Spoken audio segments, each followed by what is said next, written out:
In this video you'll hear about 5 planning and preparation mistakes you must avoid as a hunter if you want to set yourself up for success.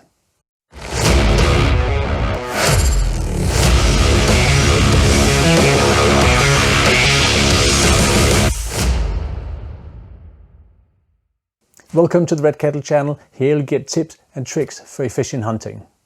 Hunting is not just a hobby, it's a lifestyle, which means that most of us have a vision or an idea about what kind of hunter we want to be, consciously or unconsciously. Here's the problem. Hunting is a multidisciplinary undertaking. It requires you to master a broad range of skills, which is of course also part of the fun, just not when a knowledge gap gets in the way of being the best hunter you can be. Luckily, we can learn from each other's mistakes. In this video, you'll hear about 5 mistakes I've made or encountered in my hunting career, so you can avoid making them yourself. They're related to planning and preparation. I'll share more mistakes related to the act of hunting in the future. Word of warning, they're subtle. Some of them are counterintuitive, and most of them require you to put in some work to reap the benefits. Enough said, let's get started. Mistake number 1, studying too much. This one is counterintuitive, and hear why in a moment. It doesn't matter how experienced you are, successful hunting requires planning and preparation. Sure, if you hunt the same animal on the same ground day in and day out, there's an overlap between planning, preparation, learning and hunting. But that kind of day in day out scenario applies to a limited number of hunters and guides. So here's the challenge. The less you know, the harder it is to plan. And the more you try to get up to speed on the details, the easier it is to get lost in the information overload. The Pareto principle applies to hunting knowledge. 80% of your output comes from 20% of the input. Staggering. So how do you zoom in on the stuff that matters? Well, here's my solution. You only need to know about 3 factors: the animal you hunt, the area you hunt in, and the weather you can expect. But here's the trick. You can boil information down further. Only look for stuff that'll help you find and kill the animal. That might be a little bit abstract. Then find information that helps you complete each phase of the hunting process, which means move, find, getting range, set up, shoot, and follow up. And conduct your research in 3 stages: desktop research in advance, pre-season scouting, and lesson learned after each hunt and after each season. With a simple matrix, you can zoom in on the 20% of input that drives 80% of your output as a hunter, and you can avoid studying too much. Mistake number 2, the right area versus the right spot. Proper planning prevents poor performance, as you know. But what does that mean for hunting? Here's a crucial example. It's not enough to find the animal, you also need to be able to shoot it. Before pulling the trigger, you've got to meet several checks, and 2 of them are a safe shot and a clear shot. Consider that when scouting and planning a route for your hunt.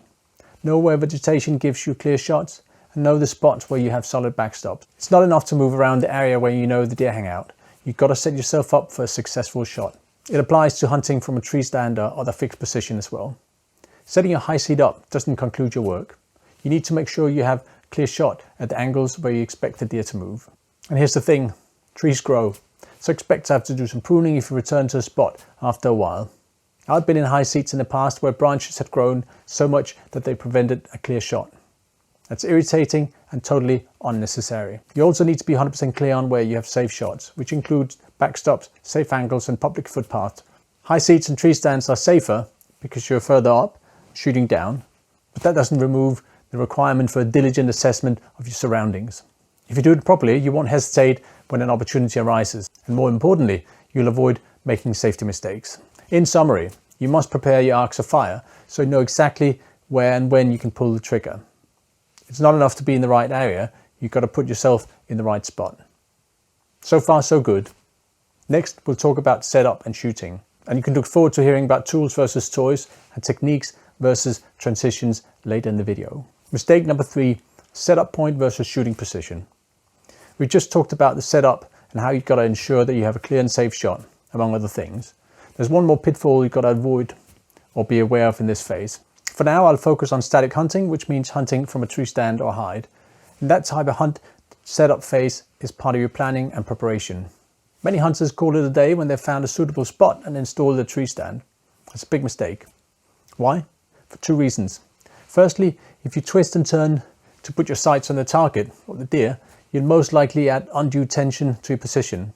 You'll ruin your natural point of aim. That usually means extensive or unnecessary rifle bounds, which makes calling the shot and taking a follow-up shot more difficult. And even though the range might be short, it could also cause you to miss a shot. Why? Because you tend to relax into your natural point of aim as you pull the trigger. Been there, done that, and I won't recommend you do it. I'll save that embarrassing story for another time. When it's ready, I'll add it to the playlist at the end of the video. Secondly, pre-planning positions means you can adjust faster and with less effort. You'll be less likely to alert the animal, and you'll have a bigger chance of taking the shot before the animal disappears. Consider following these steps. Establish and test shooting positions for all your arcs of fire, including close and far, and then pick your primary position. This way you don't just establish your setup point, you also nail your shooting positions. Attention to detail sets you up for success. Mistake number 4, tools versus toys. So what's the difference between a tool and a toy? 2 things: how relevant it is to your hunt and how well you use it. I love hunting gear, and sometimes I've gone a little overboard on what I brought. But lots of hunting has taught me the value of bringing as little as possible. Plus the value of using each piece of kit effortlessly. I want each piece of gear to be a tool. And that's why the first 2 phases of my overall hunt prep are experiment and practice. Experiment means determining 3 things. Decide what gear is relevant to a specific hunt, decide how you'll carry it, and decide how you use it.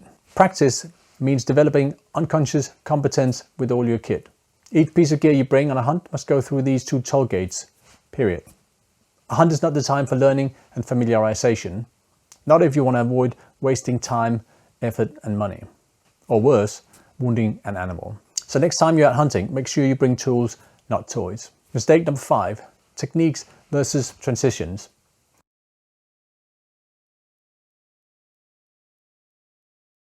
Have you ever had an opportunity to shoot and fumble with your gear when getting ready? I have. I'll share a specific story here when it's ready and add it to the playlist at the end. Even though I only guide it occasionally, being too slow has been a common theme for the hunters I've helped. Earlier we talked about the importance of the setup phase and how it includes establishing a solid shooting position. Important work you carry out before you can take a shot, which means aiming and pulling the trigger is only part of a chain of events with lots of potential weak links. I developed the Efficient Hunting Framework to help you and me avoid that problem. I could give you examples from neuroscience, but I think you know it intuitively. If you don't spend time practicing, you'll pay the price by being slower in the field. Sure, if you hunt enough, everything becomes second nature and you start to use your gear effortlessly. But why use hunting time as practice time? Complete waste. Here are 2 tips. Use the framework to optimize how you hunt, what gear you bring and how you use it. And don't just practice techniques, focus on transitions as well. By the way, I've got more resources to help you in a moment. I like frameworks and processes. That way it's easier to avoid adding unnecessary gear to your setup, which means more focused practice time. And it allows you to create a structured and specific training plan so you can highlight your pain points. In the efficient hunting method, a technique is how you use a specific piece of gear, and honing your technique is a critical part of your practice routine. In my experience, many hunters forget the glue that binds techniques together. They practice everything separately. But in the field, taking a shot, as I mentioned, doesn't start when you're comfortable behind the rifle. It starts with your rifle on your shoulder, on your back, probably with your binoculars in your hands.